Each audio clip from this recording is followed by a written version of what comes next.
I want to be a surgeon. I never had the plan to be another thing different than that. We create new techniques. First time in the world here at Élisée. I was one of the first in the world doing that. He came to me and told, what do you want to do? I want to be a surgeon. I think you have to look for another thing because you're never going to be a good surgeon. I never stopped studying. It's not the patient who selects me, it's me who select the patient. And I'm the only one who say, you should not do the surgery. Everything in this world is dangerous. It was a moment in my career that, wait, I'm wrong. I stopped the things that I need to do. We cannot stop. In the same moment, push you to go more and more and more. I'm doing now, my next training, it's in robotic surgery. I don't know, it was really complex. I never saw that. If you do not do anything, you're gonna die. But that part, we need to cut.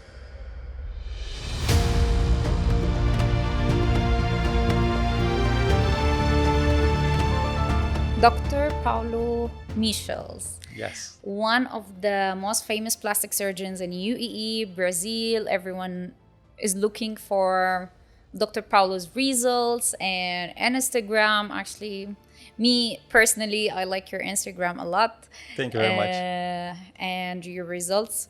So really, when they said Dr. Paolo, I did not know what or how can I introduce Dr. Paolo. So I will give you this chance to tell us about yourself, about your career. How did you start? What did inspire you to be a plastic surgeon? Especially that we see like you are doing an art. It's not like a surgery. So take us through your journey. I really appreciate your words. I think that when I see my surgeries, I like to thinking about art. Although I don't think it's art. We are talking about the patients, we are talking about the medicines, but I always pushed myself to do my best, and I never got comfortable with the idea that that's okay. This is something really good, but at the same moment, something really bad because you're never happy with the things. Everything can be better. You know, and the time that the things can be better, people look into you and say, look, everything is okay.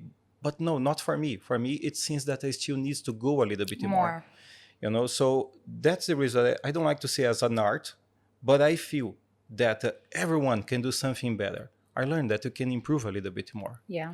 You asked me before how we started my wish to be a surgeon, and that goes years back when I was a child. When I was a child, it was the most important time for me because I had a scenario that was really different from majority of the other kids. Okay. I didn't have my house. I lived inside of a store.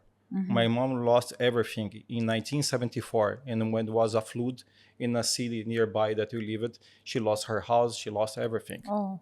So we moved to inside of a store. She started a business. And we didn't have money, we didn't have house, we didn't have anything. So I was living in the backside of the store. In the front door, it was the place that she was doing her work. And in the back, it was me and my family. In that moment, that store was in front of a hospital. And that was my first touch with a hospital, patients and everything. Since that we didn't have anything, we didn't have money, we didn't have anything. The only thing that I could do in that moment is to take my little bike, and drive to the emergency room. And that was really amazing because it was the time that I started getting in contact with the ambulance, with people bleeding, things like that. So for me, everything that I had in my childhood, it was okay, a hospital, an emergency room. And it was really nice, that one. So I start focus in my career, in my life in that moment. From the moment that I know myself, I started getting, okay, I want to be a surgeon. I never had the plan to be another thing different than that. I never planned to be an astronaut or a soccer player like other kids, a driver, whatever. No, for me, it was be a surgeon, and be a surgeon. It was a different childhood. It was a different childhood. It was not bad, but it was a different one. So in my time in that moment, I started planning myself and focus myself to be a surgeon. And I never had the chance like my other friends that has the father who was a famous surgeon, that can help them to achieve what they want. Nobody opened the doors to me. I came from a simple family, So I started focus, I started studying, I started try to get my best because I had something that it was not some of my friends, they have more chance because the father was a surgeon, the father was an or the important family doctor. history, there is one, or the uncle, or whatever. Yes. Yeah. So usually they have a chance. So yes, these kind of people usually they have a better chance, Yeah. you know. Yeah. So okay, I don't have that. I have to start focus on myself, how I can be better. So I think that whatever I can see from my surgeries now at this moment, it comes from my childhood. That I need to improve that one to reach what I want. You know, my dream as a kid, it was become like a surgeon. Okay, then I studied. I remember when I was in my last year in the school, and then my teacher from biology, you know, he came to me and told, "What do you want to do?" I want to be a surgeon. You know, I think you have to look for another thing because you're never going to be a good surgeon. That was really hard. My goodness. I think you worked on that a lot. Yes, you know, yes. And then, of course, I entered in the medical school. I start from the moment that I entered the medical school, okay, I want to be a surgeon. You know, anatomy and everything related to surgeries, it was my goal. I moved from this medical school to my program in general surgery, because in Brazil, first you have to do the general surgery. I'm board certified in general surgery and also in plastic surgery. So when I moved to general surgery, I reached the goal that I want. You know, I want to be a surgeon. You know, in that moment, it was something really good and really bad at the same moment, because I started facing different challenges.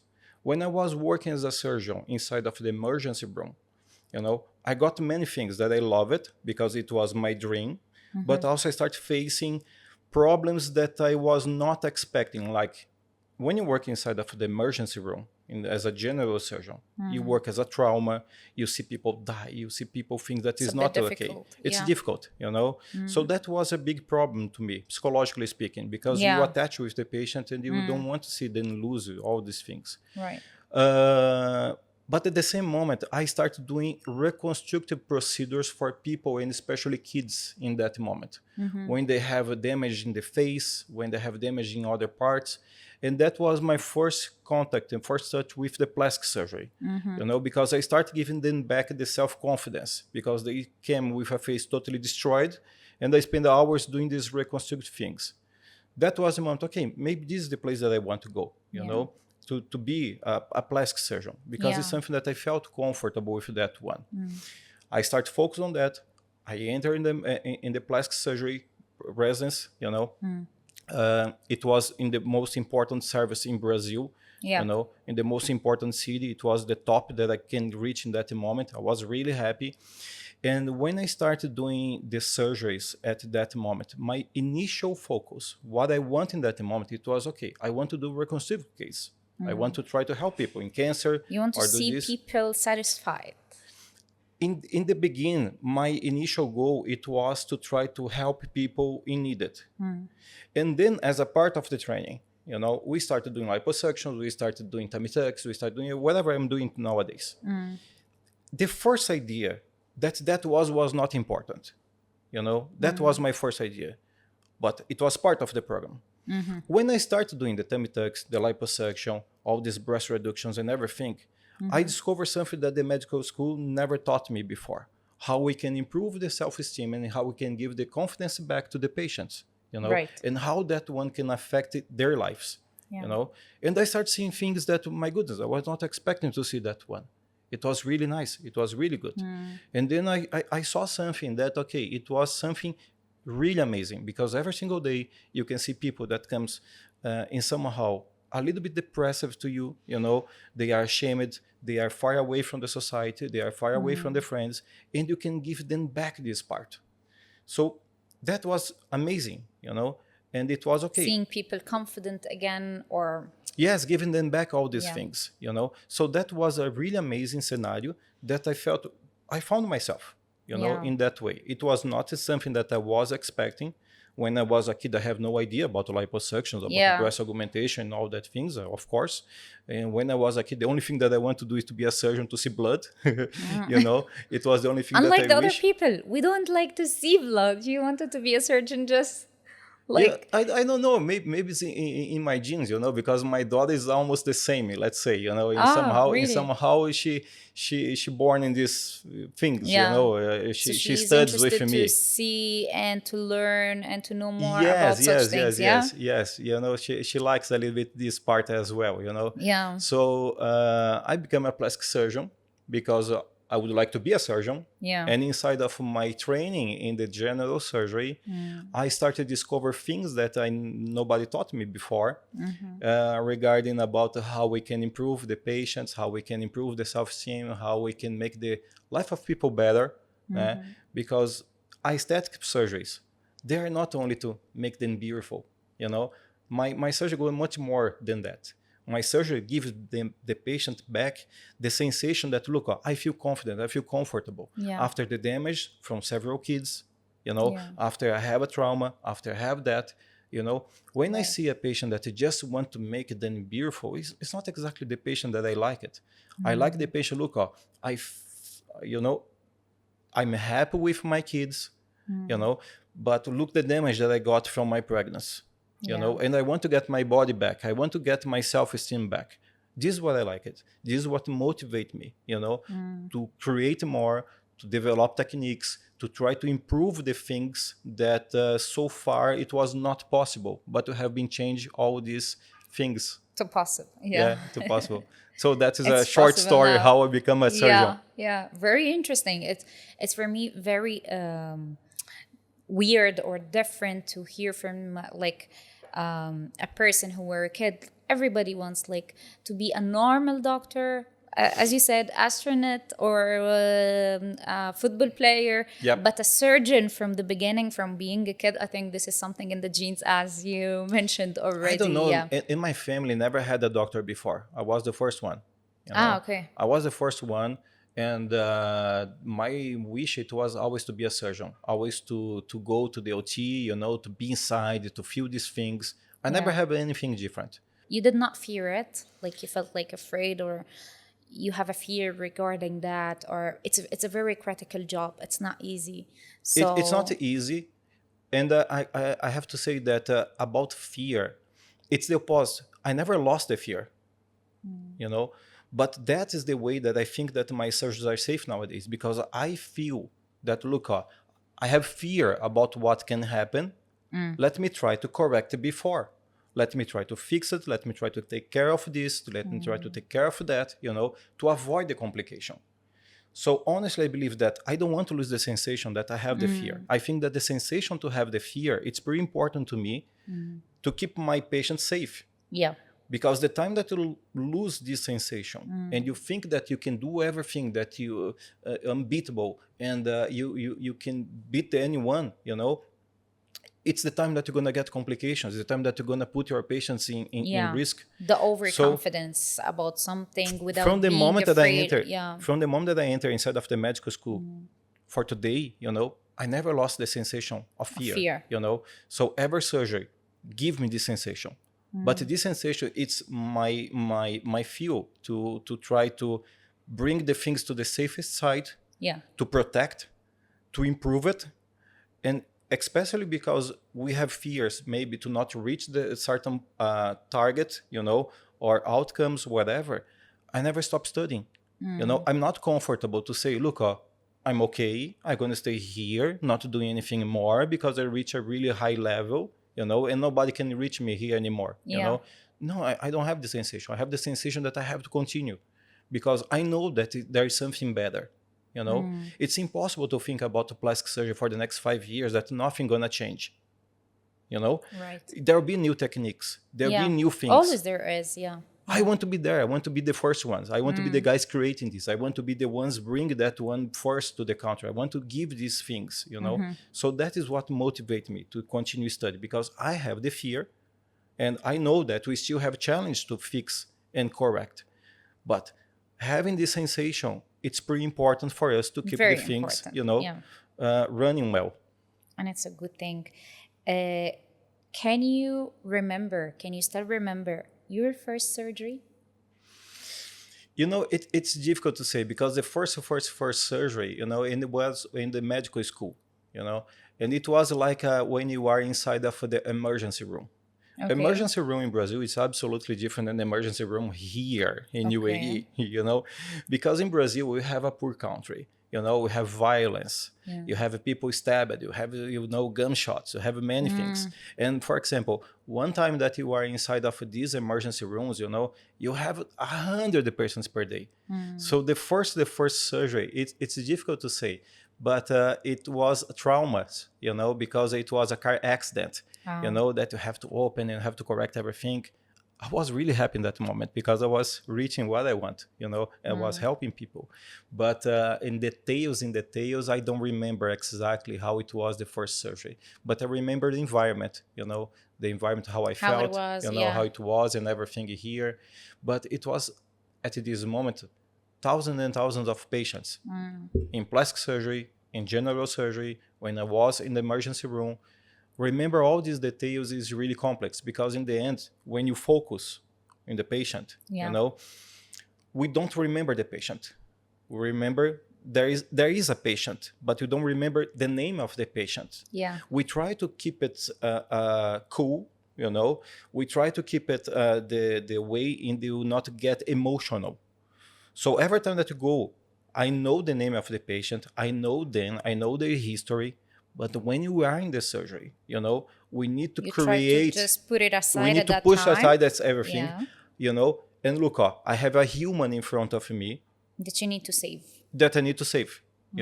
So we need to be work mentally on that because that is, I think, is the hard part for our work, to learn how to separate, these things from the human side. Because if you get emotional, you're gonna get wrong decisions. You cannot get emotional. You have to be cool.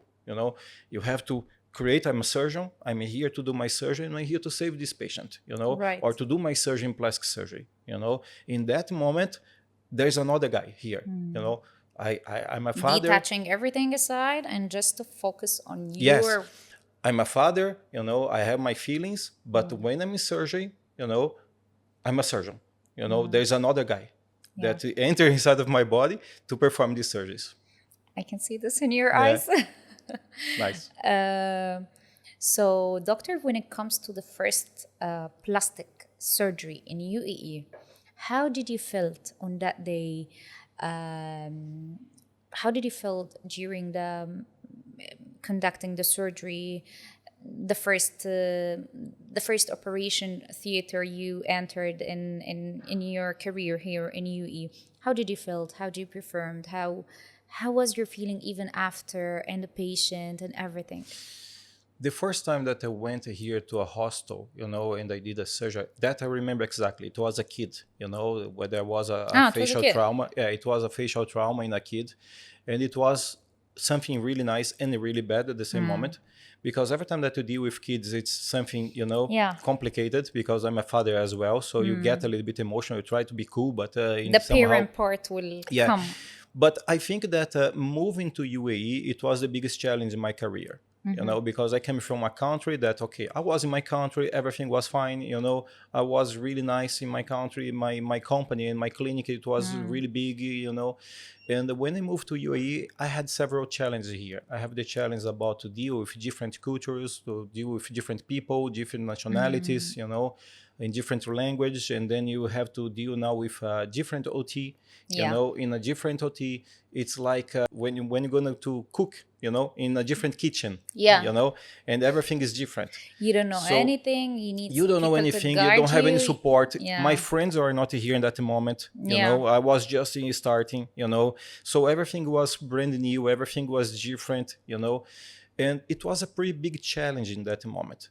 But that one, again, came to the point that I never let my fear stop me to do what I have to do, And the challenge motivate me to, I need to improve this, I need to improve that. This is something that you can create here. So I got a lot of experience from Brazil here. When I started doing my surgery here at Élisée, for example, we brought here many details, and things important that we learned over around the world to this place.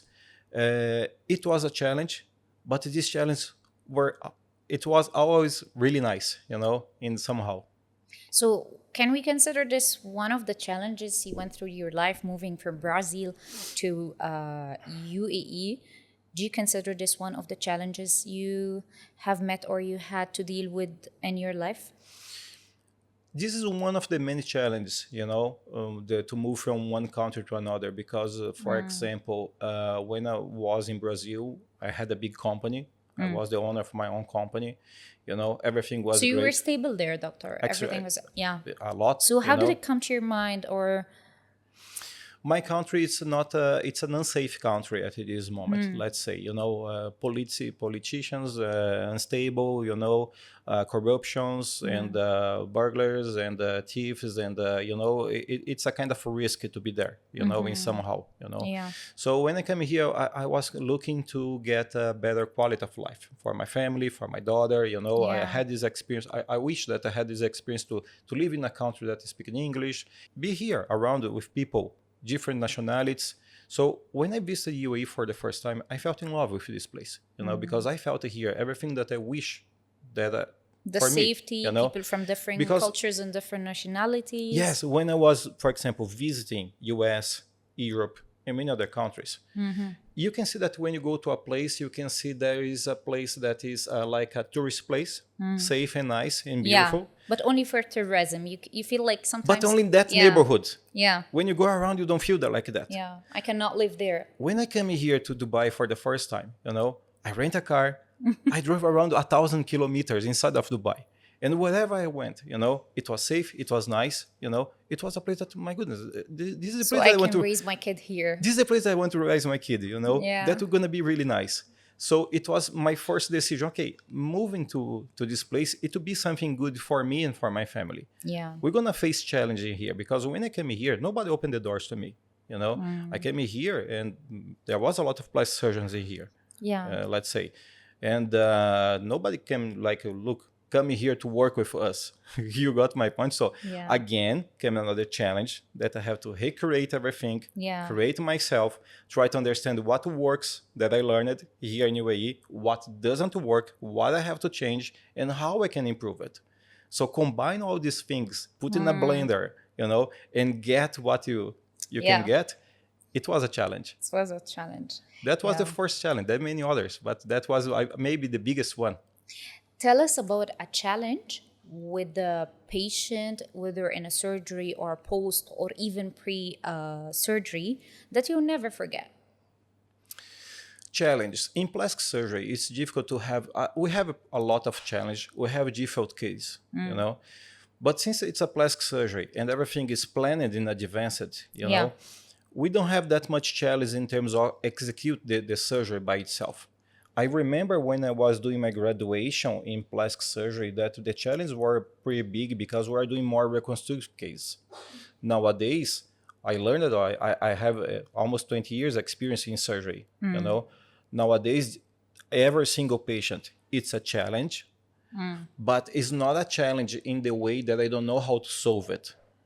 I think that in the past, these challenges were pretty more important, when you get more difficult case, when you get more complex case in terms of reconstructive surgeries, especially those that I was helping people. Because when I was in Brazil, I was helping other teams like the cardiovascular surgery, because we are doing cardiac surgery through the nipple. So I was the one opening the breast and through the nipple to reach the heart, to do the heart surgery and everything. I was helping the neurosurgeons to correct spinal problems, because there was an exposition. So that was the biggest challenge. I cannot compare that one that I faced in the With the past one- yeah. with the orthopedic guys, trying to correct and save the leg for people's, for the burns that I faced, to my actual cases. My actual cases, they are a challenge, but honestly, nowadays I feel that, okay, it's a challenge, but I know how to do. I know what I have to do here to achieve what I want. So it's way easier now. I think yes. Yeah, You know, after this it's more a years of physical experience, challenge. of course, it's way. It's more a physical challenge nowadays because the surgeries become bigger, because my patients, they have a lot of liposuction to do, have a lot of procedures that are being doing, you know. It's more a physical challenge to deal with all these procedures than the mental challenge. The mental challenge, I'm really comfortable with that. But the physical is also, it's always Yeah. a problem, you know. Doctor, how do you build the trust between you and the patient before the surgery? Like, for example, some people, they come because they want to come for Dr. Paolo, the famous Brazilian plastic surgeon, and they know about him. And for example, they are referred from a friend or a sister or whatever, and they will come with some confidence.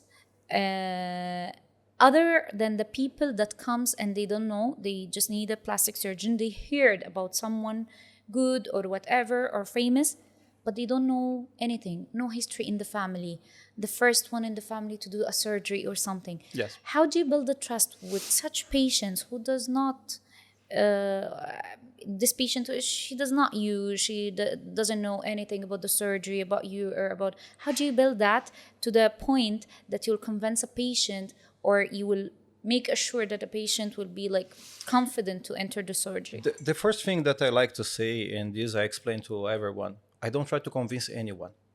If you come to my consultations, you're going to see that usually I try to convince the opposite not to do the surgery, you know, because I want to help people that needs my help.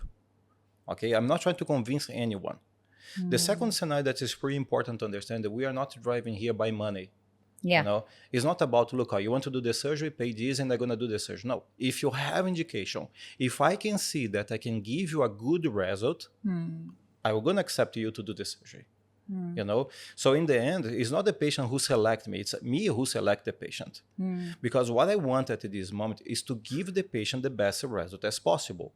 But some patients, they have reason and they have, okay, they need to do that and they're going to get a good result. And I can see in many other patients, they are not ready to go for the surgery. There are many times the patient come to me, oh, I want to do this, and I had done 5 consultations before. And I'm the only one who say, you should not do the surgery. You should go home, lose weight, do this or do that, you know, because you are not ready to do the surgery. And if you go for the surgery now, you're going to have a bad result. To be honest with the patients, I think is the way that I can build my trust. Because they see that this is true. They see that this is, it's real. And they feel confident for that. I learned something really important in Brazil. You know, our reputation, I didn't build with the patient that I did the surgery. I did it with the patient who I denied the surgery. When you deny the surgery for someone, they started trusting you more. And even if they do not go for the surgery in the future, they're going to say, look, that doctor was really honest with me. Correct. You know, you need to go for someone honesty. Because most of my patients nowadays is to fix previous surgeries. Because they were not ready to go to the surgery. And that was caused then a lot of problems. Yeah. So when you try to do the right thing, and trust me, to do the right thing is not easy, because the patient, they come to you, they try to push you to accept you to do the surgery. I want, I'm in pain, I want. And you have to say no, you know. So many times, I'm going to say, in my office, I believe that around 60% of my patients, I say no. No, you're not going to do the surgery. You're not ready for this. Let's prepare doctor, yourself. Sorry to interrupt, but I can relate such point because maybe this is the first time that I will just say this. Despite being the HR in Élisée, the place that you work, and before I joined here, and we, you know, this friends gatherings and things, and we were talking about plastic, especially after the delivery and such things. And one friend, she was like, I visited one doctor, and he's very famous in Abu Dhabi. And he advised me not to do the surgery before I get my second child, because I told him that I am planning for the second one. They was like, why? You cannot just go through 2 surgeries or something. And then he is like, you talk to her. It was you. You talk to her about how painful she will feel after the surgery, and you were very honest about what she will feel and what she will go through to have the results she was asking for. Then she was like, I think whenever I just finish from the pregnancy and the second baby, I'm not going to like visit or think even about another doctor, because for me it was more, or for her it was more commercial, that whenever she goes to any plastic surgeon, he will tell her, you're so welcome, come, you can do the liposuction maybe, and then later have your second baby, and then the after the second baby or whatever, Exactly. you Yeah. will have the tummy tuck and this one. And then she went back after the second baby, I think after 1 year something, and she did the surgery and she's very happy, and she keeps on telling that everywhere whenever we meet new people, whenever it comes the discussion comes in the topic of the plastic surgeons and the mommy makeover and the things. So I think that's what differs a lot with the patient, the trust, and this trust, it stayed for like 1 year and a half with the It's lady. really simple. I want the same for me when I'm a doctor, but sometimes I'm a patient, Yeah. and I want the same. I want to go to a place that they're going to be honest with me, because they are looking for a professional. As a professional, I have to explain, look, you have to do this, you have to do that, you should not do this, should not do that. So every time that you go to a professional, I'm expecting to have this real information. So you're giving what you're I expecting. hate the way that many companies, not all, but many companies here in UAE, they work driven by money. By simple fact that you want to do this, I'm gonna do it for you. Pay here, Right. let's do it. Yeah. This is not the correct way to Sometimes work. they have to hide few things. It's complicated. Yeah. Let's be honest. This is the place, for example, I love to work here at Élisée because they never put me this pressure to accept whatever they want. Look, do your work in the best way as possible. That is the way that, so I can deny the patients, I can guide them, look, you have to do this first, you have to lose weight or do this, and then you come back to the surgery. Patients who are ready to the surgery, yes, let's go ahead, let's do our best. But if you're not ready, I'm really comfortable to say, look, you are not ready, because I don't want only to do surgeries. I want to do surgeries for the right people in the right time. Maybe this is the way that many people, they say that I have good results, because I'm just selecting the patients. There is no mystery here. If everyone starts doing the same, denying the bad case that is not ready to the surgery, prepare the case first to have a good result, everyone is going to start having good case and good results. Right. But when you start offering procedures just to try to get the money, just to try to sell, doing, you're going to get a lot of bad results and bad reputations. So I believe that the time that you start working on playing the truth, working in a nice environment, do the right things, it's of course you're going to get good results, you're going to be famous, you're going to do whatever you want. So as much as I work on this thing to tell the patient the truth, more comfortable I feel, and I like the sensation. I like the sensation to be honest with the patient. I like to go home and when I sleep, know that I have doing everything that I had to do in that moment. So for me, it's pretty important that. And I think this is how you rebuild your name again in a different country, and with the concept of like the trustable plastic surgeon and things, by being honest with the patients. That was the same in Brazil. I don't think that this changed anything. That was something. My challenge here are others. Not about talking about what has or not to be done. Yeah. So from the beginning, when I started working as a doctor, I always had this sensation that, let's be honest with the patients, this is not a business. I know that is important. Our job here, it's creating surgeries, but I don't need to go for all cases who came to me. I need to go for the right case who came to me. Yeah. Those who are ready to go for the surgery, that I know that they're going to get a good results, they are prepared for that. And there are many patients, they come to us, complications and things that when I see, I can see clear. That was not the patient for the surgeon in that moment. There was a lack of information, for the patients, or they are just pushing to accept a surgery that was not supposed to be done in that moment, which is terrible. Doctor, you see now how the world is going, how the teenagers and the underage are looking forward for more, even before they are reaching the age of having the correct things for them or whatever. Do you receive teenagers or underage on your clinic, and how do you deal with it if you are facing such things? Because I feel like they want to grow more or to grow fast before their time. So how do you deal with such cases, or how do you advise the mothers who has daughters or whatever, who's looking forward for such things and obsessed by such things?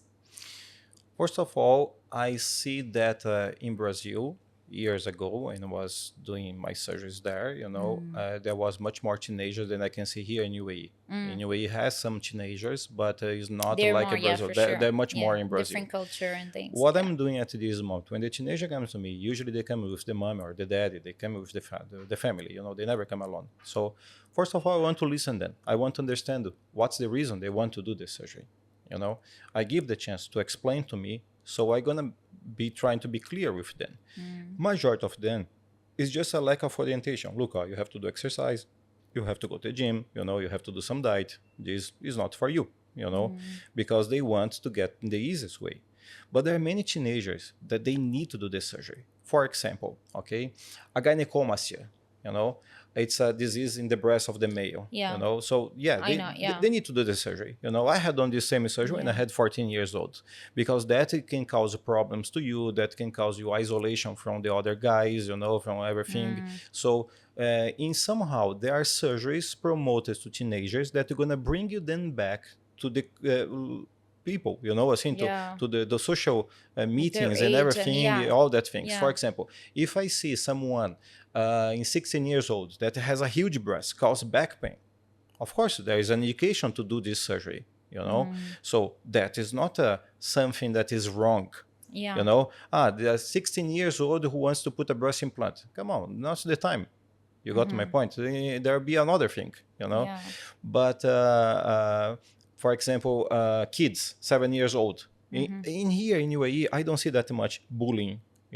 In Brazil there was much more bullying than in here. So kids that, for example, 7 years old that has a protuberant ear, that the ear it's a little bit open, and they start getting bullying, it's important to put them back on position, to give the normal shape. Then they're gonna get back to the friends, other than that, he's gonna grow alone, he's gonna grow in social problems, just because of that. So there are surgeries that teenagers, they can do it. So I listen to them and I see if this is something that, I can bring the patient to the social environment again to correct that my surgery going to promote them recover from this psychological trauma. It's amazing. But if it's just someone who, I don't want to go to the gym, I want to do a liposuction, blah, blah, blah. Go away. So get out from my office. Don't make me lose my time or your mom's time, Go and go for TikTok, go whatever you want, but not in my office. That's it. That's the case whenever you reject a case. That's like it's one of the reasons to reject the case, Right. I have no problem to reject the case. I want to be honest with the patient. Some patients, as long as they can have the result without having the surgery, but yes, on time, or they will spend some time, you advise the patient to do that. The term consultation is to make a consultation to understand if you are apt or not to go to a procedure. It's not a seller procedure. It's not a selling. It's a consultation. I came here to understand if I can do this surgery. So this is what I can see. Look, you can go for the surgery. You should not go for the surgery. But when you are talking about teenagers, we need to be a little bit more. We need to use better the words, because usually teenagers, they understand a little bit different than adults. For example, they are starting their lives. There are other problems. So it's important to be with the mom. We can explain. Sometimes the mom is under pressure as well. It's really complex scenario. Because the mom just want to help. The mom is in a way that, look, I don't know what to do. Let me try to find a professional. So sometimes I am the voice of that mom to say, look, you should not do this procedure, or I can fix your kid, or I can fix your teenager, or I can fix your son, your daughter, to a better scenario, where you're going to correct the previous issues, and bring them back to the social environment.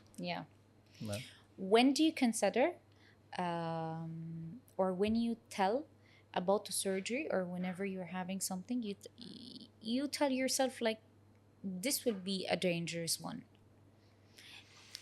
When do you consider surgery as a dangerous Surgery as a dangerous. I like to explain to my patient everything in this world is dangerous. When you drive a car, okay, it's dangerous. When you enter inside of the airplane, it's dangerous. Whatever you do, there is a danger. So if I consider every single surgery that I had done, there was risks. But there's a difference between it's a risk and it's a high risk. That comes again, what we start in the beginning, my fear. So the time that I have fear to face the consequence, to face the complications. So let me prepare the patient, let me see if you are okay, let me do the blood test, let me do this, let me do that, let me talk to the team, let me cautious during the surgery to not go over, to not go less, to do these things, to let me try to talk to friends, visit other surgeons, to learn new techniques, to understand what they are doing different that can get a better result. When I have been doing a lot of trips, I have been traveling a lot of countries, I have been visiting many other surgeons, and I'm not learning one full and entire technique. I'm learning one detail, one detail from each one. One detail from one surgeon here, one detail from other surgeon here, which gonna connect it, it's gonna increase the level of the safety of my procedure, it's going to improve the shape, it's going to improve the contour, it's going to improve my surgeries, So nowadays I'm chasing, details in many other surgeons that I visited, and that is really good because you see people working different, why are you doing this? Because of that. Oh, I never thought that. Let me start doing, because most of these things, they are not on the books. And that is there are some things by experience. It's experience, but when you are talking to them, you are giving information, receiving information, it's pretty important. That how do you choose your team doctor? And I see it's a very important part. My team is everything to me. It's absolutely everything, because when do you see a Dr. Paolo, I'm just the tip of the iceberg. I'm the guy who go to the social medias. That's okay. Someone has to do this part. But you cannot play football alone. You need all your team, So I prepare my team by myself.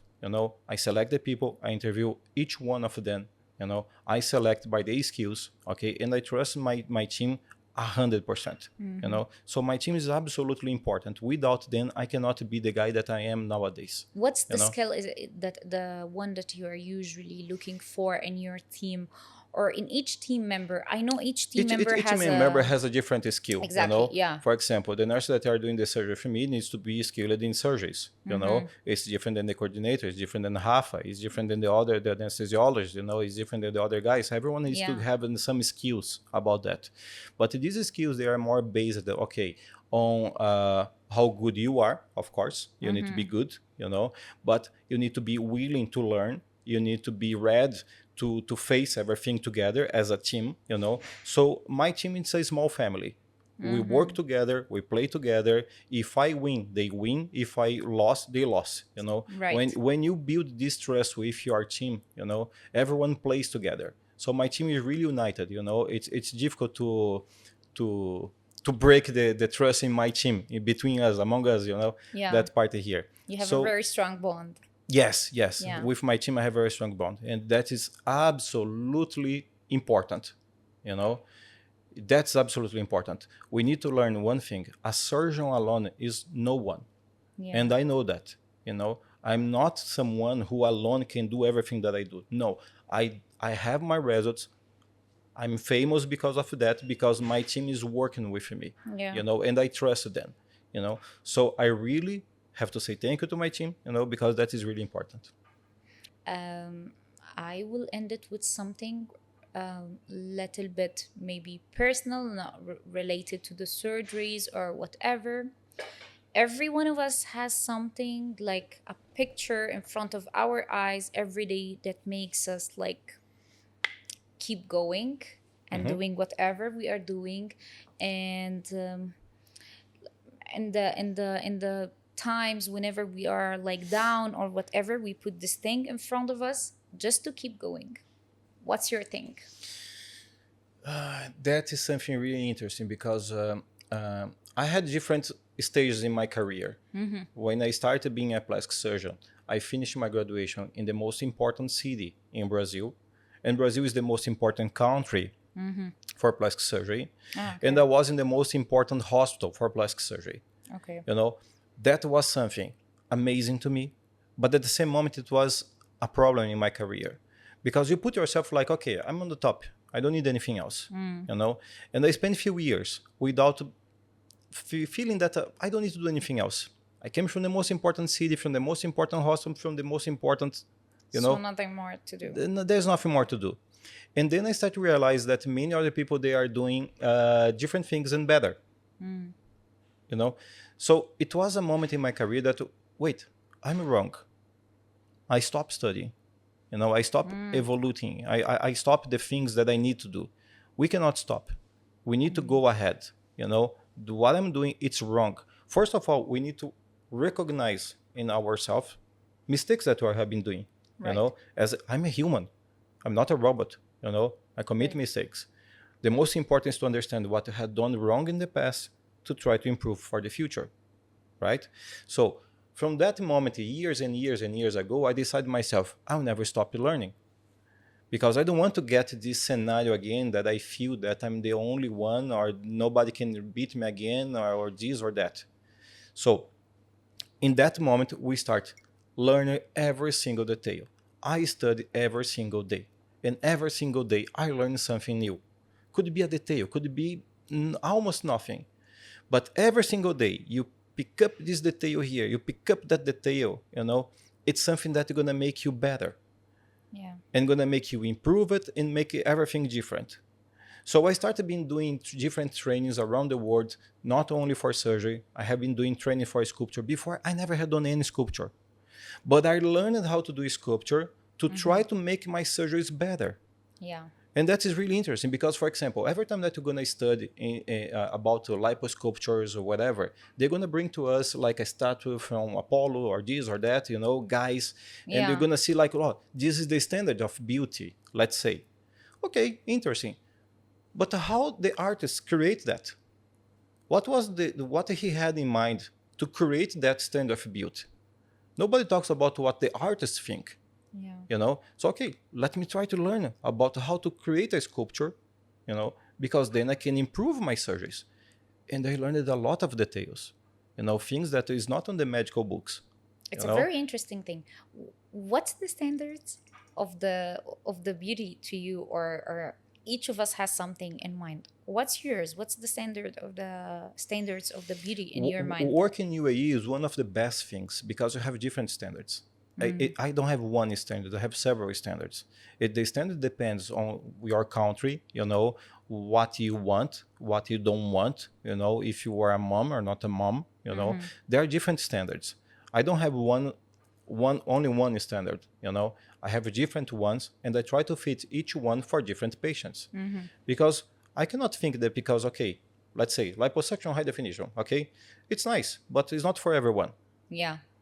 I prefer to work in the natural definition, you know? So it's different. But that standard might be for someone who are inside of the gym, fit, you know, every single day working out. It's different for a mom of 5 kids, you know? So these standards, they are not 100%, you know? But what I was trying to explain before, it's about, okay, why should I believe that statue, you know, that sculpture, it's important, you know, by the time that I don't know how it was created? Let's learn about this, you know, let me learn about the things, the environment that goes around, you know.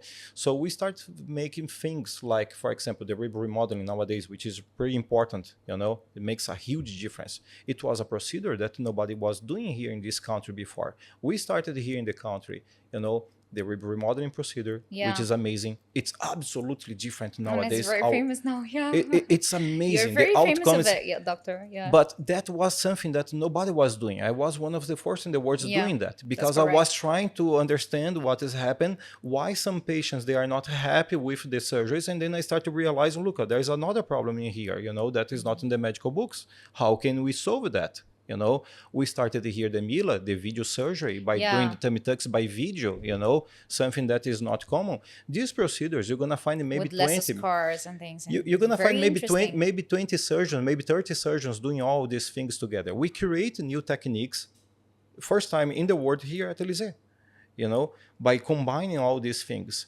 Yeah. It's amazing. In the same moment, push you to go more and more and more. Yeah. You know, correct. I'm doing now my next training. It's in robotic surgery. You know, although we don't have a robot here to do surgeries at this moment, you know, I want to know, I want to be prepared. I want to learn these guys. I want to see what they are doing. You know, there are many things that we can create, we can evolve, we can make the things better. So why not? Perfect. Why to stay at home, you know, watching TV when I can learn and I can improve, you know, everything. I think that's the way. Unstoppable, doctor. Like, with all of this, with how busy you are and the things you are seeing every day and these things, you don't feel sometimes like, I need to rest? All the time. I need to rest. All the time. I'm a human, you know, we get tired. I see that part here. It's important. I need to try sometimes to stop, you know. Nowadays, this time for me, it's when I'm doing my trainings outside of the country. So I get 1 or 2 days only, you know, to try to fill my batteries again, you know. But all the time. So what I've been doing, for example, when I go home, my time, it's my daughter's time. You know, I spend my time with my family, you know. So when I'm on the work, I'm on the work. And they're going to give 100% in here. Yeah.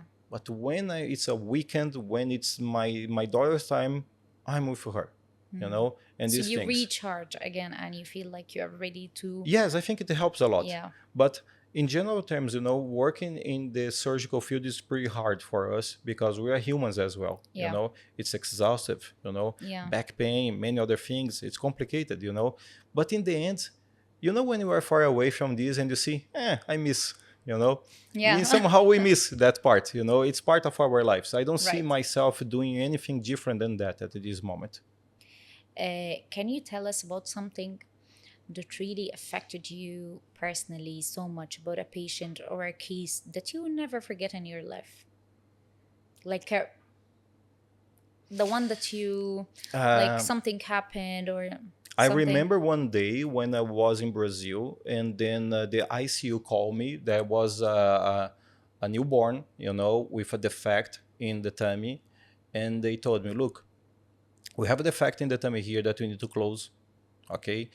And if you do not do anything, the kid is going to die. And it's a newborn. It's a newborn, you know. And then I told, look, honestly, I don't know what to do in this defect here. I don't know, you know. It was really complex. I never saw that, you know. I have no experience on that, and I don't know. I really feel that I cannot do anything here. And then I received the information: if you do not do anything, she's gonna die.